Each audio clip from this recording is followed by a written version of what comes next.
have to wait here until reinforcements arrive. I decided to pass the turns next to the Colossus of Rhodes because I thought it was kind of cool until it came to life and crushed 90% of our army. Every single turn, Conquest of Elysium finds new and exciting ways to flatten our balls like a pancake. And much like a heroin addict, I can't get enough of it. Because while I am upset that one of our army... Welcome back to the channel, you bottom arse gremlin. Today we're watching some Reggie. If you haven't already, if you'd like to, please hit the subscribe button. It's the best way to support the channel. And other than that, let's get into today's video. You guys are bullies. That's literally at the most. You should subscribe. Nope, don't watch this.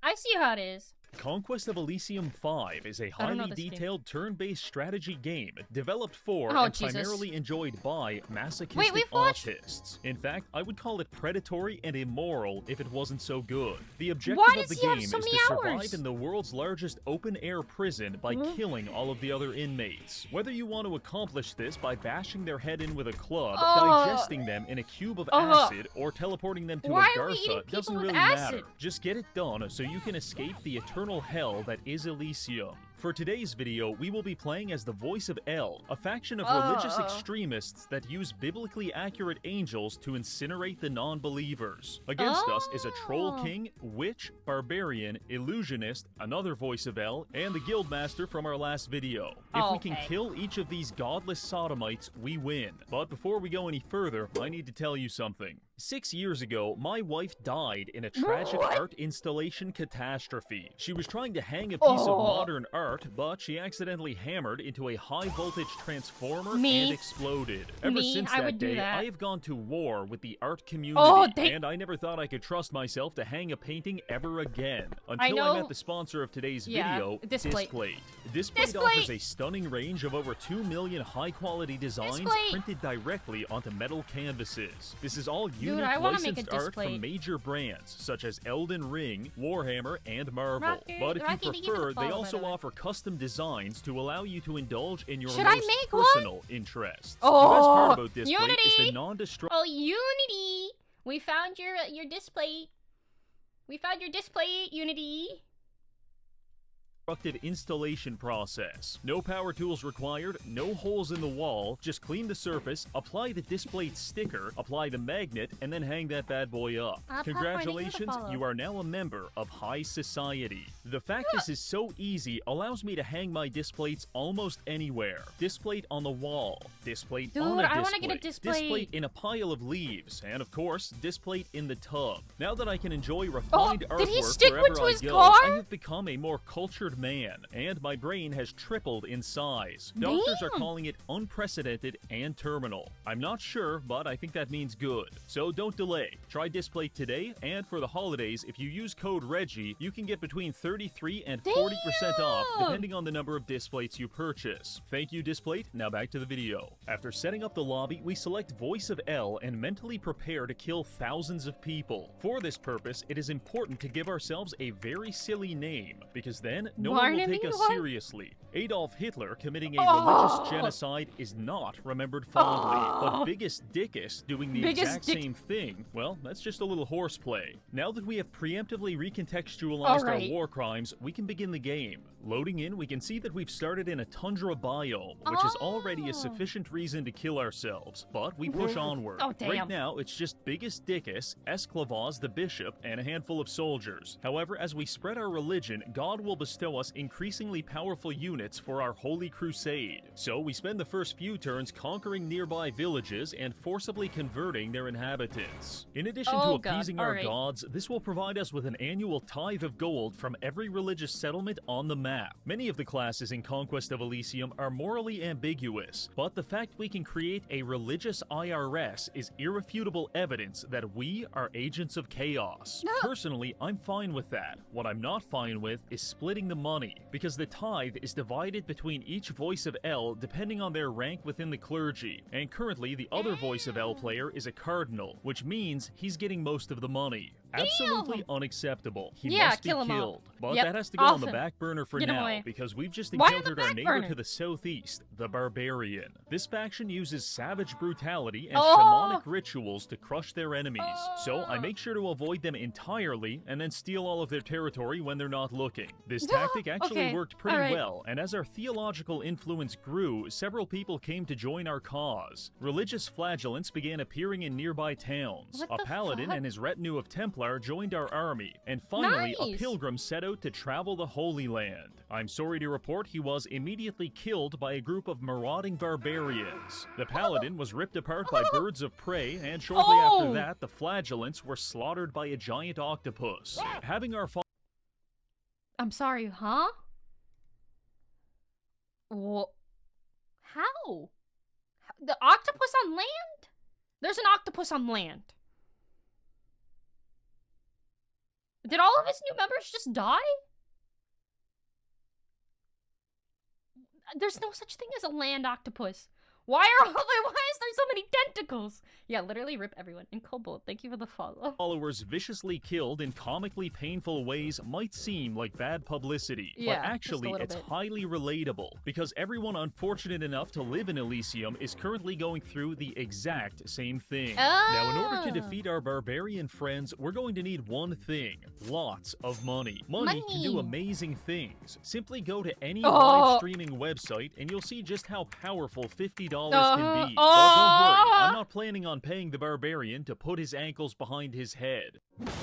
Damn. Instead, we have something else in mind. I can put my But ankles first, behind my we have to head. secure some cash. So I began expanding to the west, seizing several villages and gold mines. This was also where we encountered the witch. Her faction uses powerful swamp magic to kill you in the most disgusting ways possible. So again, we avoid her. After several turns of saving up, we've now got a nice chunk of gold, and we use it to Damn. promote Biggest Dickus from Archbishop to Cardinal. This does a few things for us. Dickus. First, it gives us a bigger share of the time. Nice. Second, we get higher level holy magic. And third, it now gives us the authority to call religious crusades and holy inquisitions against our enemies. So obviously, we drop some gold to start a crusade against the barbarians. This summoned a pretty sizable AI-controlled crusader Jesus. army to hunt down the barbarian apostates. freaking- But unfortunately, it spawned on the other side of the map and drove headfirst into a witch's tower that was surrounded by poison mist. This resulted in approximately 70% casualties almost immediately. Meanwhile, back home, the barbarians continue to decimate our local population. Truly, God is testing us. Our only saving grace is that the brain-dead Crusader AI that just wasted all of our gold is the exact same AI controlling all of our enemies, which means we shouldn't act surprised when the barbarians run their only commander headfirst into a bunch of ogres and die. Oh, The loss of no. this commander Oh. resulted in their entire faction being eliminated, which gave us Jesus. some much-needed breathing room.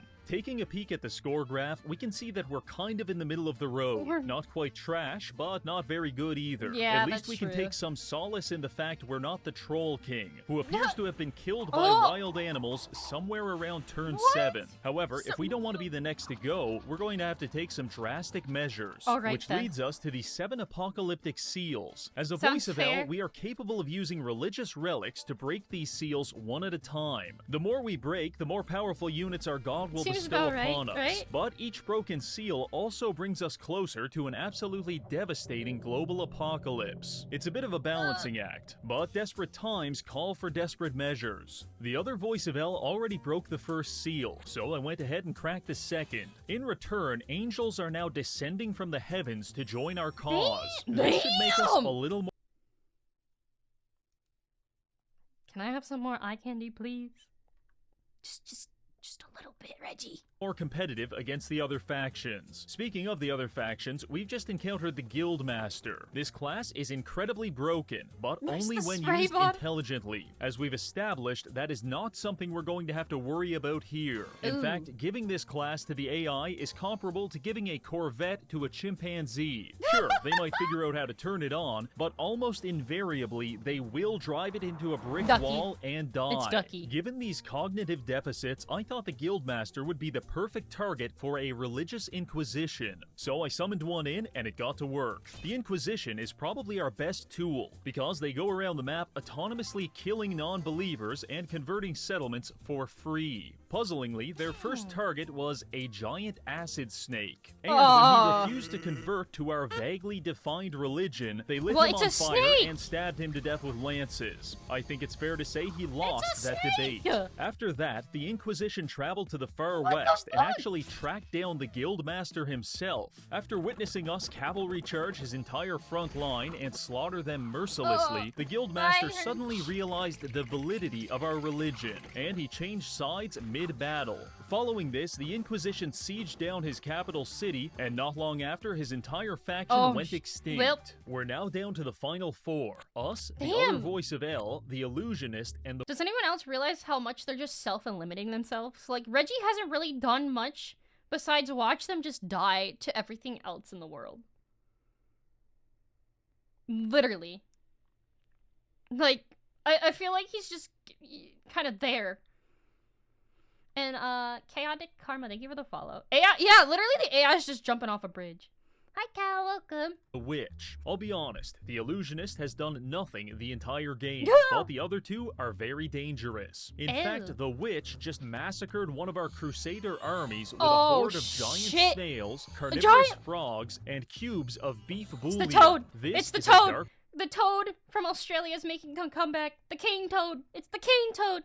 And welcome in, Karma. Day in Constantinople. Beyond that, I'm starting to realize that the other voice of L is a doomsday accelerationist, because he already broke 4 seals, and now the horsemen of the apocalypse are starting to appear and slaughter everyone indiscriminately. Our only logical move in this situation is to become the Pope. By donating 600 gold to the church, Biggest Dickus is able to assume the position of pontiff. There can only ever be one pontiff, and whoever is the pontiff collects all of the religious tax money from the entire map. This means that every few turns, we're going to rake in around 500 gold, which should give us an edge. However, it also puts a target on our back, because if the other voice of L can assassinate Pope Dickus, then they can steal the position of pontiff away from us, which means it's time to go into hiding. We need to get the Pope back to the capital and surrounded by bodyguards. However, on our second day of being Pope, we were attacked by the very atmosphere itself, resulting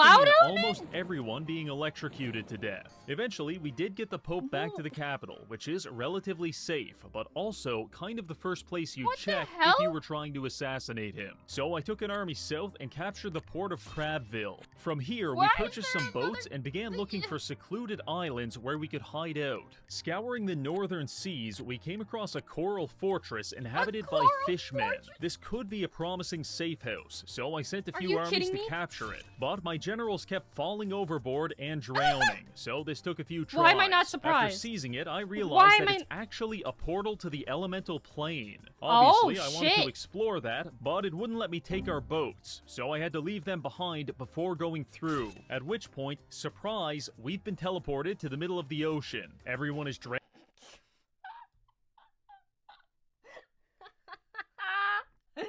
Oh, that's fucked. Well, it was worth a shot, right? And welcome in, Draco, by the way. It was worth a shot, you know? He tried.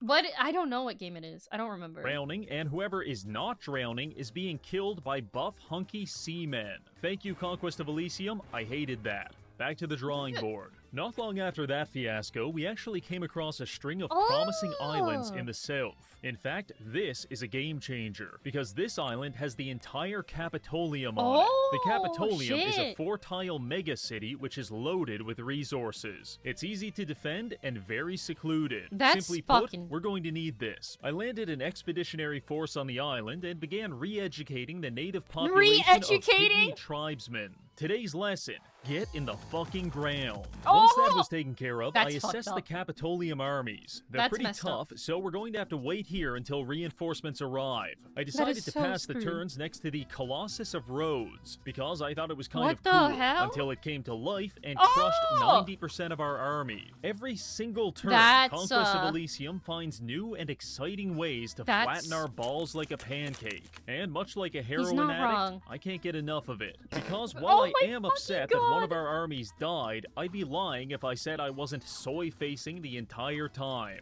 While all of that was going on, the witch was rampaging around the center of the map with her army of perverted swamp monsters. The other voice of Hell summoned the Horsemen of Pestilence and the Horsemen of War, and the illusionist was collecting mirrors. Bit of an underwhelming faction, I won't lie. Fortunately, on our end, we've started receiving celestial lions, which are ravaging the non-believers. This put us in a three-way tie with the witch and the other voice of El. But hopefully, capturing the Capoleum can put us on top. Arriving there with a new army of Crusaders led by Pope Dickus, we launch our first attack. Our front line of Templar have high armor, which makes them almost invulnerable to projectiles. But the rest of us are not so lucky. Quickly charging down the gates, we begin slaughtering the defenders while the Emperor does his best to aura farm from the ramparts. This backfires catastrophically when Biggest Dickus casts Heavenly Wrath and smites him for 500 damage. Following his death, we won the battle and repossessed his collection of zany magic items. Now we can focus on conquering the other districts. The Slave District was predictably easy. Trade District, not too bad either. But the Temple District,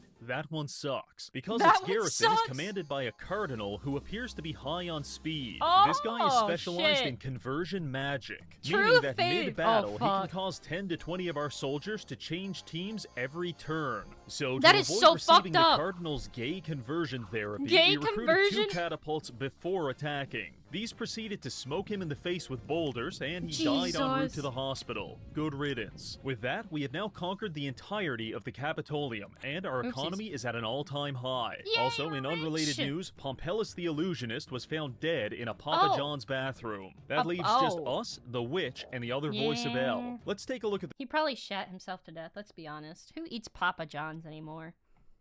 Let's be a little honest. Who eats... Like, who, hey, it's good? The score graph and see how we're doing.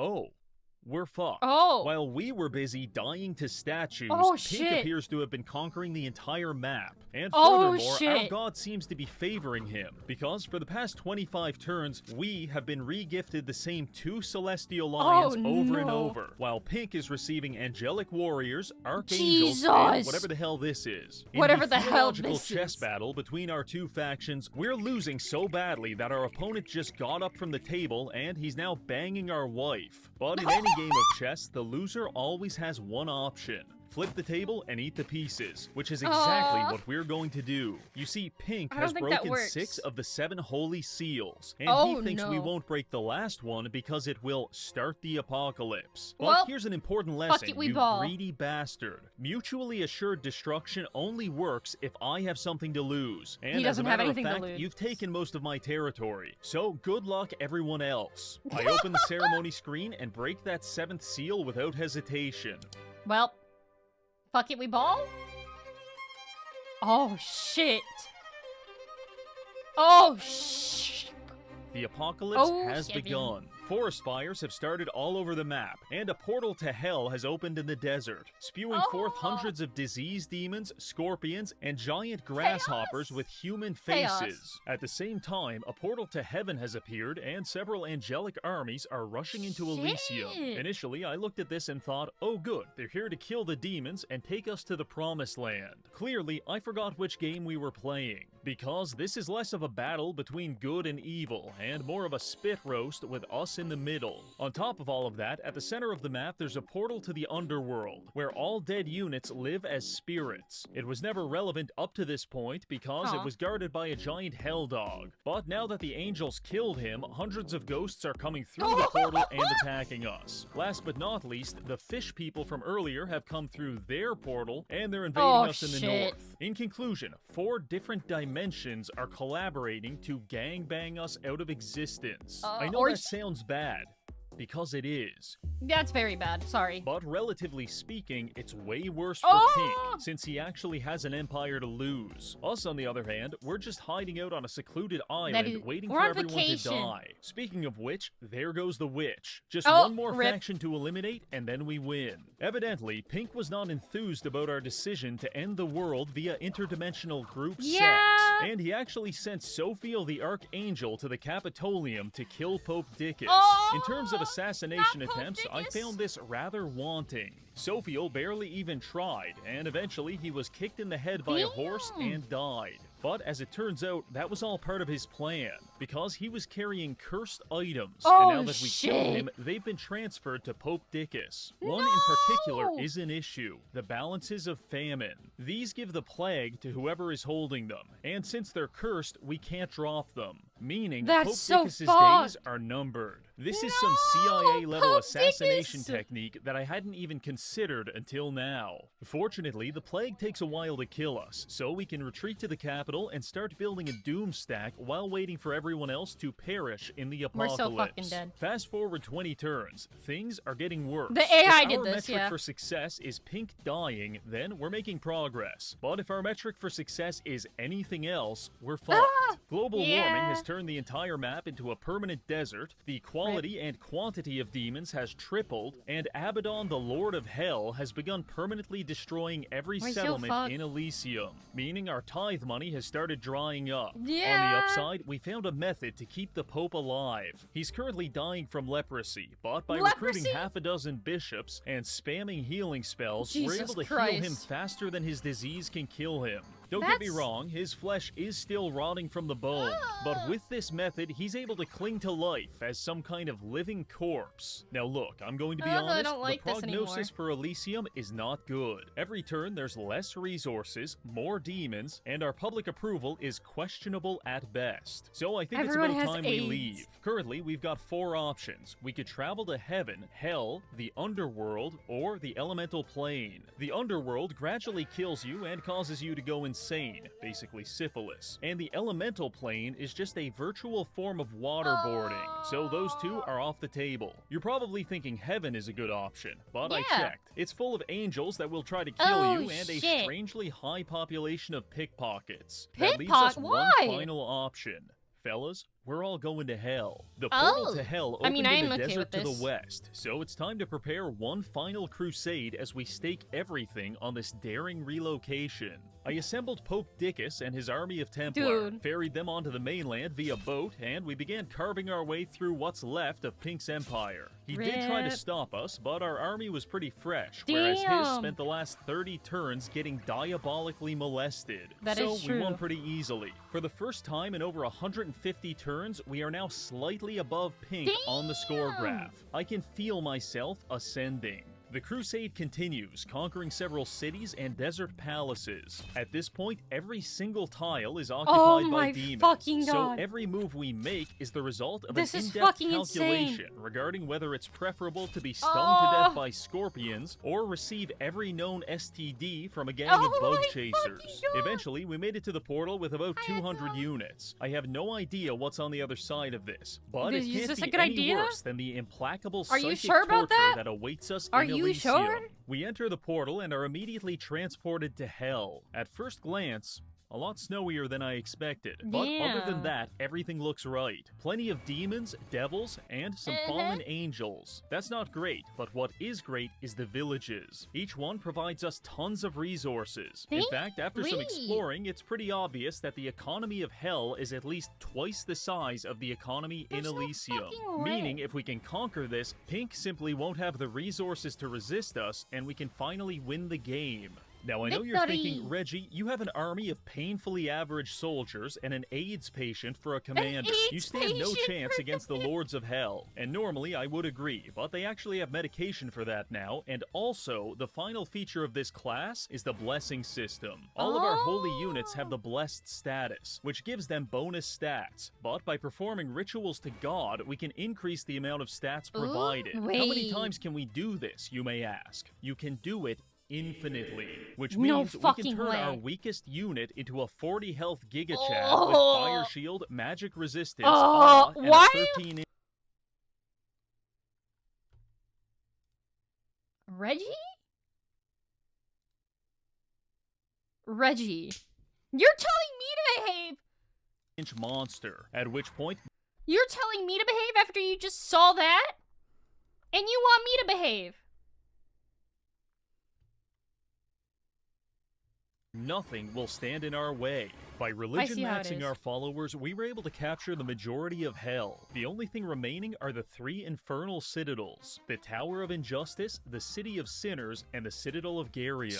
We need these desperately because capturing them will give us recruitment centers for new units. But if we want to stand any chance in a late-game siege, we're gonna need more catapults. Back in Elysium, we started building a supplementary force with exactly that. This took forever because despite our recent conquests, we're still in some kind of economic ketosis, where we can barely afford food, let alone complex siege equipment. On the upside, at least we're not making any money. I'm pretty sure his entire economy is being sustained by that single tile of coral reef. The coral? Anyway, we take the reinforcements through the desert and link up with the Pope. We're now ready to finish our conquest of hell, until something terrible happens. Our beloved Pope Dickus, the man who led a crusade straight into the jaws of hell, has suddenly succumbed to his disease. Rest easy, my king. No! Pope Dickus is dead! No! Hi, SCP. Sensing our weakness, Abaddon, the Lord of Hell, took this opportunity to attack us in the open. No! I'm not going to lie, I kind of assumed we were going to get steamrolled here. So I just put it on triple speed and waited for the sweet embrace of death. But suddenly, a miracle happened. We actually started winning. It turns out one of our wizards knows geomancy, which is actually very effective against Abaddon. By spamming Earth Meld, they're able to keep him incapacitated. This causes every attack against him to deal bonus damage even if the attack misses.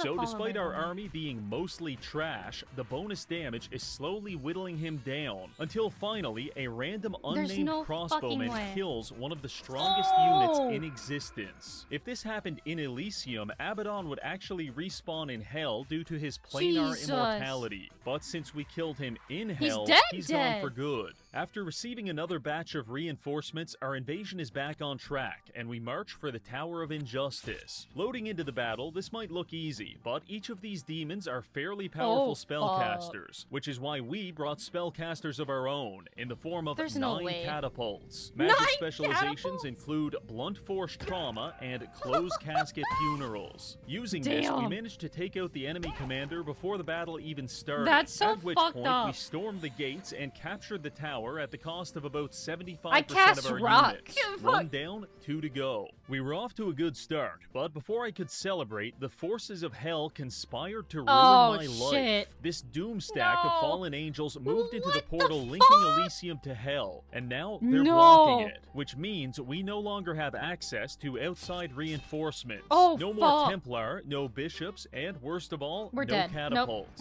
Furthermore, efforts to dislodge this blockade have been met with very limited success. On the upside, now that we have a citadel, we can recruit units directly in hell, but the selection is limited and they're very expensive. So it's time to get creative. First, I took Murgles the Bishop and promoted him to Murgles the Pope. Then I took him around every settlement in hell to convert them to our religion. Now that they're in theological alignment with us, they're spawning in around 30 flagellants every few turns, which are going straight into our army. Furthermore, these citizens of hell are diligent taxpayers, and we're raking in the money. This is terrific, but we need even more. After converting every settlement in this section of hell, I gave Pope Murgles the Trident of the Sea, and then sent him on a solo mission to swim across the ocean and into a river of lava, eventually making it to the other side of hell, at which point he starts converting people there too. Personally, I'm not very religious, but if a man swam through a lake of fire just to tell me about his erotic doomsday space opera ideology, I'd give him a chance. Unfortunately, the denizens of hell felt the same way, resulting in us grabbing about a half-dozen more towns. Now that the tithe money is flowing, we can finally afford some units at the Citadel of Injustice. This brings us to phase 2 of recruitment. They say, when in Rome, do as the Romans, and when in hell cook people alive in a giant oven. You I don't see, think the forces of hell are quite finite, and the only way they can replenish their ranks is by capturing humans and turning them into demons by baking them alive in a giant oven. I assure you, this is not hyperbole. I can do that. In fact, I decided to try it myself, so I picked up a batch of sinners, took them to the nearest oven, set it to broil, and stuffed them inside. Yeah!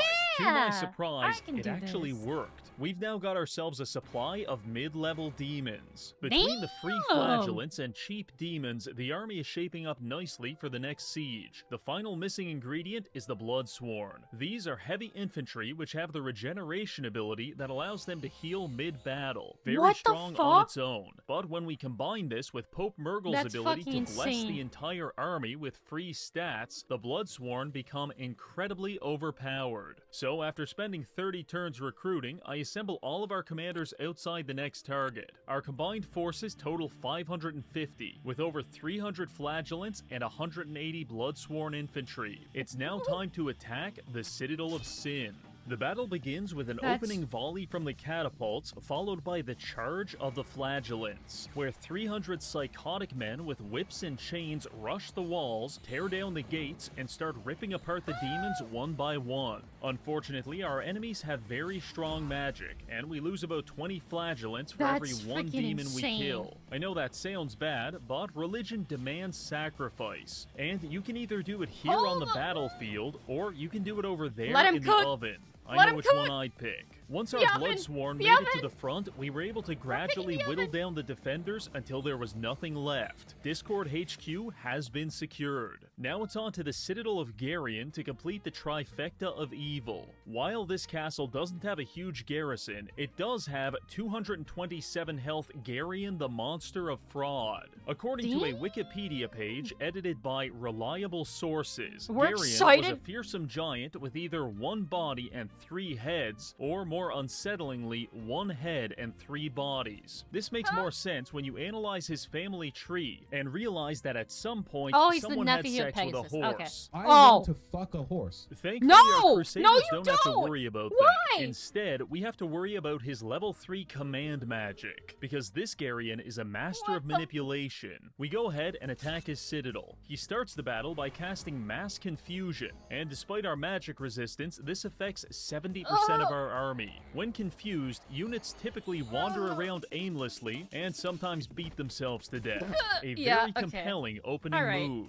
The battle proceeds with Garion using Sleep, Confusion, and Charm spells to delay us, while his Ice Devils cast map-wide blizzards to chunk our entire army. Thankfully, our Bloodsworn are regenerating, but everyone else, not so much. Once we make it to the gates, I realize they're actually electrified, and about 200 people die in the process of breaking them. At this point, I was pretty sure we were going to lose, until our old wizard had some kind of flashback to Iwo Jima, because for the next 20 turns, he became a human flamethrower. This helped our Bloodsworn close the gap, and after 30 rounds of combat, one of our soldiers stabbed Garion in the head for 40 damage, killing him on the spot. Well, there it is. This all started with Satan performing a home invasion on us in Elysium. But like a deranged sociopath, we hid under the floorboards, stalked him until we found his house, and then performed a counter-home invasion. Now, after killing all of his friends, we're sitting on his couch watching TV,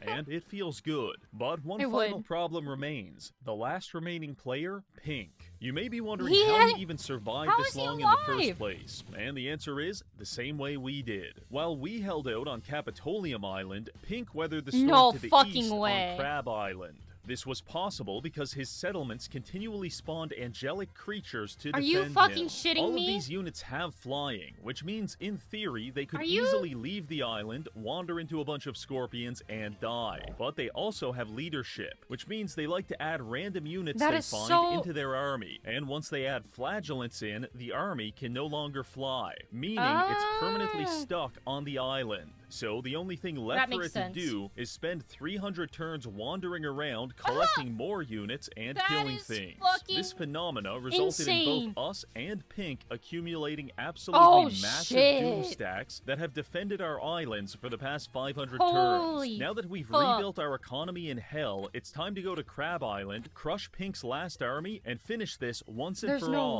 We begin recruitment of an invasion force immediately, and after securing a navy, we set sail for Crab Island, until we got ambushed by a disease devil who used decay to decompose our boats and drown half the army in about 7 seconds. Absolutely devastating. After receiving reinforcements from the capital, we landed on Crab Island with a force of 400 of the finest hobos and bums I could afford to hire.